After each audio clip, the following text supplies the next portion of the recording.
toute nouvelle vidéo ici pour les terminales en spécialité mathématiques. Le but de la vidéo, ça va être très simple, c'est d'apprendre à déterminer une équation cartésienne de plan. Alors, pour ce faire donc, je vous propose de le faire à partir d'un point et d'un vecteur normal. Puis après, dans une prochaine vidéo, je vous montrerai comment faire avec un vecteur AB, un vecteur AM et un vecteur normal. Ok, donc je vous montrerai l'autre méthode. Là, donc on va démarrer avec ici. Alors, donc ici on va essayer de déterminer de deux manières différentes. Je vais vous montrer comment ça marche. L'équation cartésienne du plan qui passe par le point A de coordonnées moins 1, 2 et 3 et du vecteur normal n, donc 2, moins 3, 1. Ok. Alors, je vais se mettre en pause, ensuite corriger. Et ensuite on va tout simplement corriger. Sur ce donc, correction. Alors, deux manières de procéder pour déterminer l'équation cartésienne de ce plan. C'est tout simplement partir du vecteur normal. Ok, ça c'est la méthode que vous aimez bien en général. Vous partez du vecteur normal, donc n, vous dites les coordonnées, c'est 2, moins 3, 1. Et ça, il est normal AP, donc c'est normal au plan. Ainsi, donc on a la chose suivante, on peut identifier de manière directe les coefficients A, B et C. Et donc A, ça va être l'abscisse, c'est 2. B, c'est l'ordonnée, moins 3. Et C, c'est le dernier, donc c'est la cote, c'est 1. Donc, on peut en déduire déjà que le plan P, son équation, il sera de la forme suivante.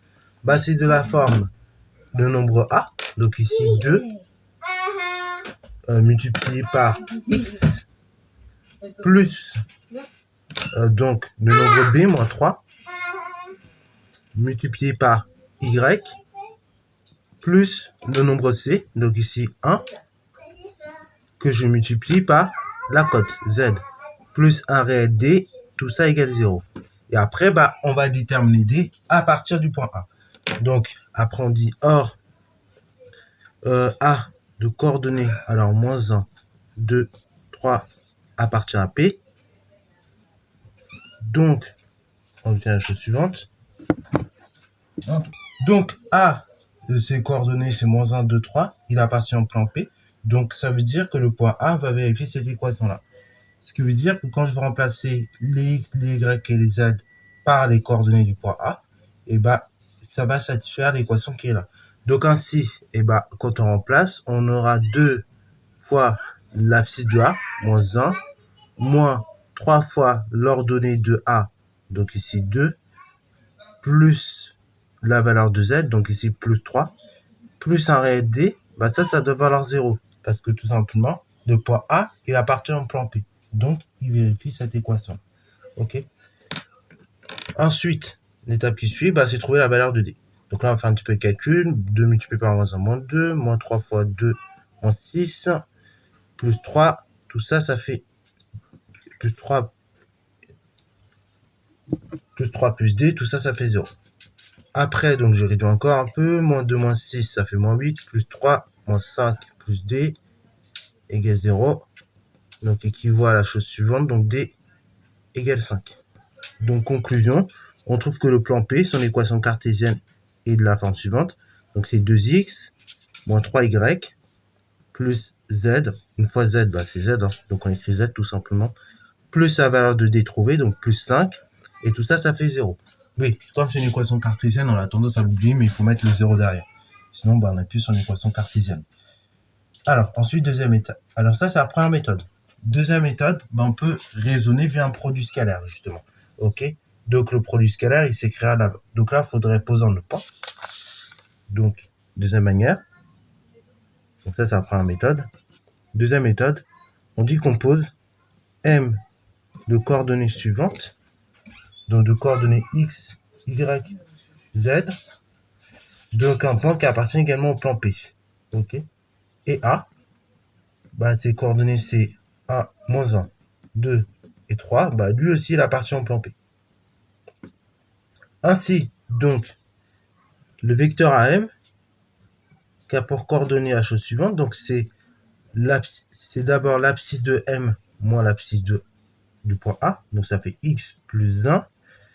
Pour l'ordonnée donc du vecteur AM, c'est l'ordonnée de M, donc Y moins l'ordonnée 2 point A, donc ça fait y moins 2. Pour la cote, c'est la cote de M moins la cote de A, donc ça fait Z moins 3. Et bien ce vecteur-là, également, il appartient au plan P. Ainsi donc, du coup, et ben tout simplement, le vecteur AM, comme le vecteur N est tout simplement normal au plan, le vecteur N est aussi normal à tout vecteur du plan. Enfin, il est aussi orthogonal à tout vecteur qui appartient au plan. Ainsi, donc on va pouvoir écrire la chose suivante. Comme N est normal au plan, il est normal à P, donc N, le vecteur N, il est tout simplement orthogonal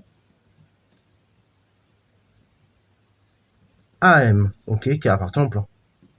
Voilà. Ainsi donc, qui dit vecteur orthogonal, qui dit produit scalaire égale 0. Donc, on va calculer comme ça AM scalaire N.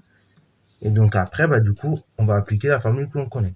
Donc AMG, N, je le recopie, c'est moins 2, moins 3, 1.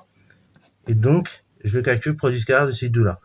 Donc on y va. Donc, pour le produit scalaire, c'est l'abscisse de AM fois l'abscisse de N. Donc ça fait 2 fois x plus 1 plus l'ordonnée de AM fois l'ordonnée de N. Donc ça fait y moins 2 fois moins 3 plus l'ordonnée de AM, la cote de AM. Donc ici Z moins 3 multiplié par la cote de N. Donc 1. Et tout ça, bah, ça vaut 0. Alors, on peut le préciser. On peut préciser juste avant. Donc N est orthogonal, le vecteur N est orthogonal au vecteur AM. Donc, par conséquent, le produit scalaire des deux, il vaut 0. Et après, ce que j'ai fait par la suite, c'est comme dans la démo de cours, en fait, et bah, j'ai remplacé, j'ai calculé le produit scalaire de AM par N. Et donc, j'ai dit tout ça, ça fait 0. Donc, on remplace, je développe tranquillement. Donc, ça fait 2 fois x, 2x, 2 fois 1, 2, plus la chose suivante. Donc, moins 3 multiplié par y, ça fait moins 3y. Plus moins 3 fois moins 2, donc ça fait plus 3 fois 2, 6. Et après, bah, le 1, je distribue à dans la parenthèse, donc plus une fois z, donc plus z, plus une fois moins 3. Et tout ça, ça fait 0. Ceci est donc égal à la chose suivante.